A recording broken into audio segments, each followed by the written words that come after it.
sanadka 2017 soo dhamaaday wax badan ayaa ciyaaraha laga arkay iyadoo dhacdooyinkii ugu weynaa aanu soo qaadan doono oo aan kuwa muhiimka aan ka qaban doono hadda 2017 wuxuu ahaa sanad cajiib u ah kooxaha iyo ciyaartooyga qaar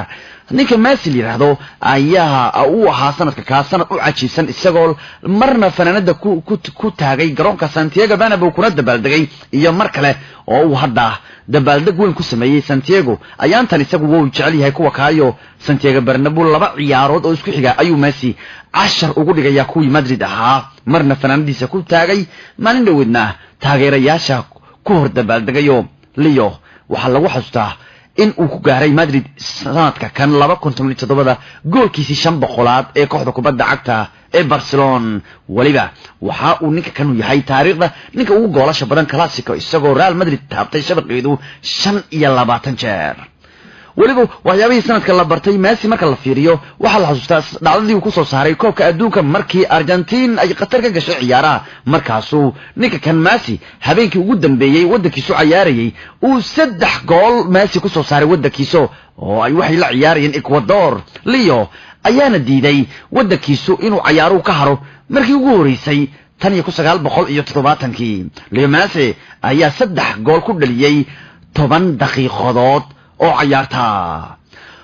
waliba waxyaabihii ugu weynaa sanadka 2017 dhamaaday waxa kamid ahaa fariisashadii halyeeyga weyn ee Francesco Totti May 18 bay ahayd 2017 dadka badan ee ciyaaraha jecel ayaa yaabay waliba kuwa Romeskuna waa ooyeen markii 25 sano kadib Francesco Totti uu ugu dambeyn macsalaameeyay ciyaaraha kabahana iska tuuray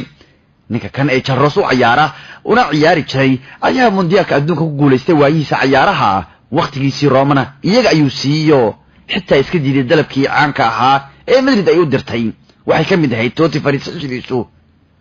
dhacdooyinkii ugu weynaa 2017 iyadoo ay sidoo kale fariisteen Kaká Philippe Lahm iyo kuwa kale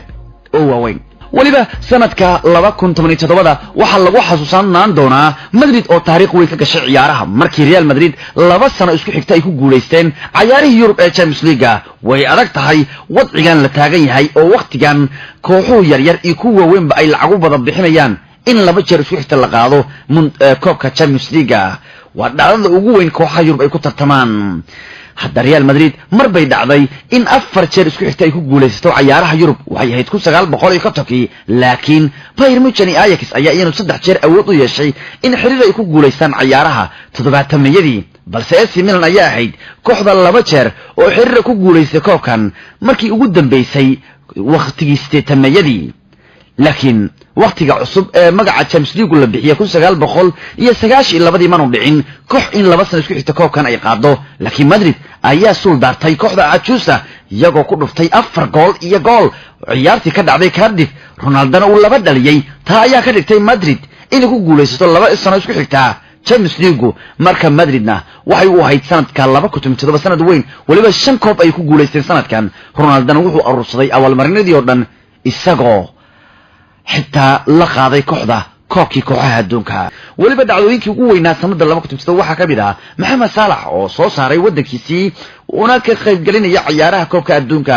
Mohamed ayaa shakilaan wuxuu ahaa 2017 sanad aad u fiican isagoo Liverpool guulaheeda ka qayb qaadanaya goolal fara badan dhalinaya ayuu haddana soo saaray wadankiisa waxaana ay markii ugu horeysay oo wadankiisa ay u soo baxaan ciyaaraha dunida muddo 28 sano kadib waliba ninka kan ay dhacday in daqiiqadii ugu dambeysay darbato jazaar loo dhigo marka uu suurageliyay inuu dhaliyo oo uu Mundialka dunida wadankiisa u soo saaro waliba laba oo ilaabi karayo 2017 dhacdadii uu sameeyay ciyaartooyga Dirk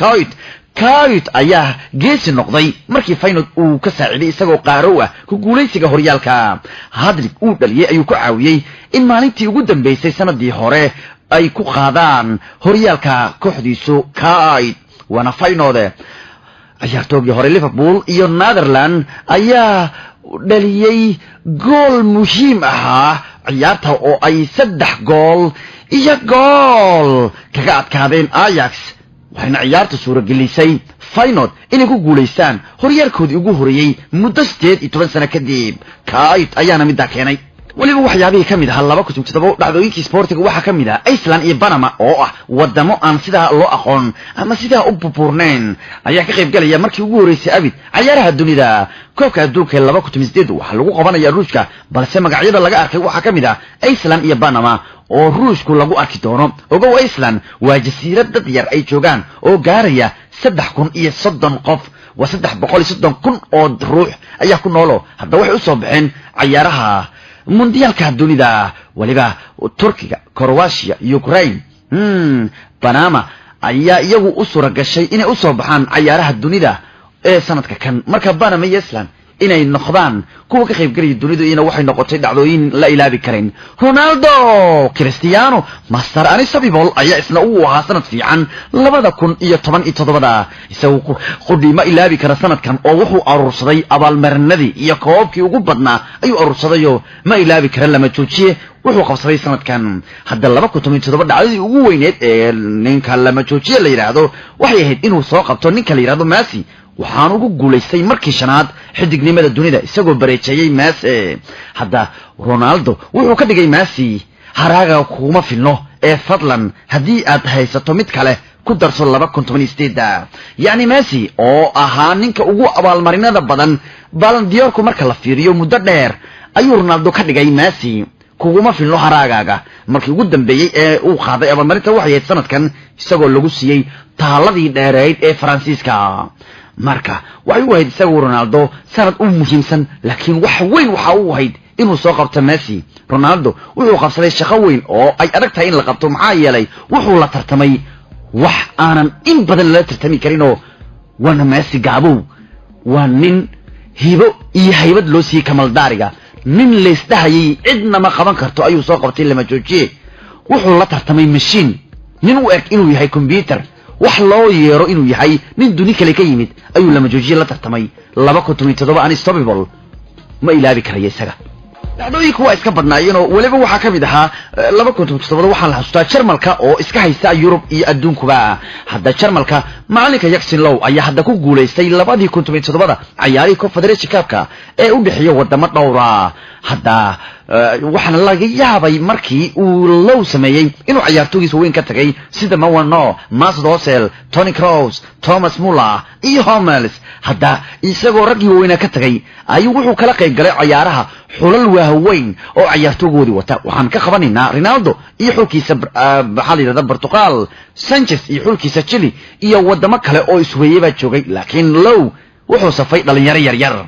hadda waa kaayo ragii uu hogaaminayay xulka waxa kamid ahaa Julian Draxler iyo Leon Goretzka iyo Larry Stede iyo Timo Werner dhamaantood ayaa noqday xegeesiyaal oo rag waaweyn ee Jarmalka ilaawsiiyay waa markii ay garaaceen maalinkii ugu dambeysay finalka Sanchez iyo wadankiisa Chile oo ay ka qaadeen ciyaaraha finalkoodu waliba waxaan la ilaabi karin 2017 wiilkii yaraa ee ciyaaruhu uu gacanta ku soo qabsan jiray German Defoe waana saaxiibkiisii yaraa ee Bradley Lowry iyo German Defoe ayaa saaxiib ku noqday ciyaaraha wuxuu ahaa wiilka ka Lowry wiil yar oo jiran oo jirnaa oo ka sarna qabayba sida daraadeed ciyaartooyga Sunderland Defoe ayaa la arkay wiilka inuu taageero iyo garab u ahaan jiray oo saaxiib la ka dhigtayo waxa la arkay jiray Lowry isagoo marba garoonka la soo galayo balse nasiib daro July wariyahanka liiraahdo Defoe waa uu dhintay saaxiibkiisii da'da yaraa ee 6 jir ku ahaa ee Lowry kadibna wiilka ka waxa uu isaga tagay dunidu balse wuxuu ilaabi karin Defoe oo ahaa ninkii wiilka saaxiibka la noqdayo inay yaro 6 jira oo kastar ku dhacay buu ahaa dhiirigelisana wuxuu ahaa Defoe waliba dhacdooyinka ugu weyn sanada waxa kamid ahayd ninkii ahaa Neymar oo biishii ugu wareegay lacagii qaaliga ahaa Neymar ayaa Barcelona si lama filan ugu tagay isagoo 222 milyan ugu biiray kooxda Paris Germany waxay dhacday yaab leh isagoo ka sarmaray dhacdadii ugu weyneed ciyaartooy lagu iibsaday Pogba oo 105 milyan lagu iibsaday waliba sanadkan waxa si dhacay heshiisyo kala weyn waxa la wareegay Ousmane Dembele oo 105 milyan lagu wareegay oo ay ku qaateen Barcelona inta aan ku dhaafno dhacdooyinka ugu weynaa 2017 iyo suuqyadii iyo wixii ka dhacay oo aan soo ururnayba